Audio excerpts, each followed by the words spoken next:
أحد wanaagsan dhammaan saaxiibadeen in daawanaya meel walba joogtaan waa Hope Abuukar iyo mar kale maanta waxaan jeclaystay inaan fikradeyda idin la qaybsado inkastoo aan xalay soo qoray Facebook waa miraayad aan ku arki karno gudaheena marka waxaan jeclaystay xoogaa yar inaan cajalada ku faahfaahiyo maxaan sidaas u dhahay Facebook waa miraayad qalbiyadeena aan ku arki karno waxyaalaha aan ku fikiray marka aan Facebook ku jiro oo aan ku arkay waxyaalo badan waxay ahayd qalbigayga aniga iska hadlaaya waxaa arkaysaa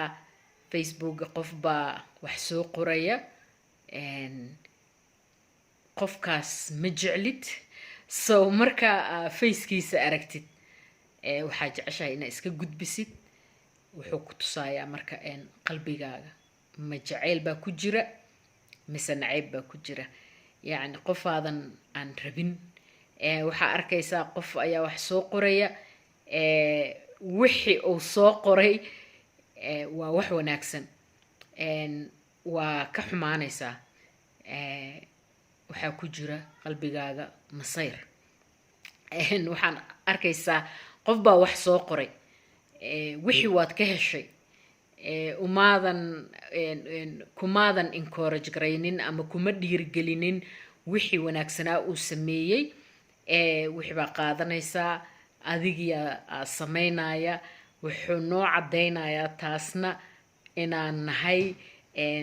qof xaasida waxyaalo badan ayaa Facebooka jira oo waxaan ka wadaa marka aad Facebook ku jirtid kuu caddayn kara oo ku tusi kara qalbigaaga gudaha maxaa ku jira maxaad dareentaa qof sawirkiisa markaa aragtid ma jacayl mise nacayb haddaad naadinaysid jacayl masalan aad dhahaysid aad ka hadlaysid jacayl waxaa ku ogaan kartaa runta ah inaad jeceshahay oo qalbigaaga jacayl uu ku jiro markaa Facebook fiirisid dadka qaarkood markaa aragtid maxaad dareentaa inaad generous tahay ama qof oo deeqsi ah tahay waxaa ku garanaysaa dadka ma ku dhiirigelisaa waxyaalaha wanaagsan ay sameynayaan dadka wanaagooda ma ku faraxdaa dadka ma u aragtaa yacni inay yihiin kuwa adigoo kale ah marka Facebooka waxaan arkay inuu yahay miraayada ugu fiican oo gudahaaga aad ku dareemi kartid marar badan yacni caadiyan waxaan dhahnaa waan jecelnahay waxaan dhahnaa aniga xaasidnimo iguma jirto waxaan dhahnaa aniga wanaaga waa la jeclahay qof walba laakiin intaasoo dhan waxaad ku hubsan kartaa ama aad ku garan kartaa runta inay tahay marka aad aragto qof maxaad dareentaa bal kaliga isweydii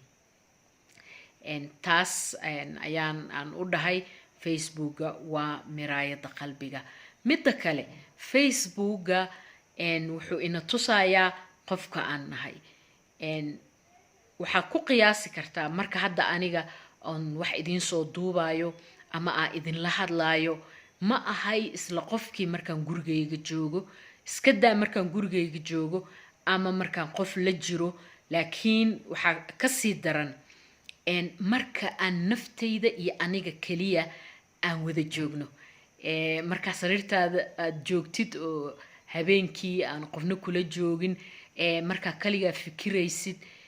maxaad dareentaa oo gudahaaga aad ka dareentaa banaanka waxyaalo badan ayaan dadka tusi karnaa geesinimaan dadka tusi karnaa wanaagaan dadka tusi karnaa inaan garasho leenahan dadka tusi karnaa laakiin realityga qofka aad tahay ma ahan waxa aad dadka kale u bandhigayso laakiin waa waxa marka aad naftaada la joogtid marka aad adiga iyo naftaada kaliya isku soo hara waxyaalaha gudahaaga ku jiro marka waxaan ka fikiray xataa Facebook ma annaga sidaan nahay iyo qofkaan nahay aan u bandhignaa mise waxaan u bandhignaa qofka oo dadka ay jecel yihiin dadka dad badan ayaa ku nool in aan nolosheenna ka yeelno waxa dadka kale jecel yihiin xataa waxyaalahan qorayno xataa waxyaalaha aan soo bandhigayno waxaan jecelnahay inaan ugu muuqano dadka kale wanaag ama fiicnaan ama qurux laakiin mushkilada waxa waaye aniga sidee naftayda iigu muuqataa aniga sidee iskula muuqdaa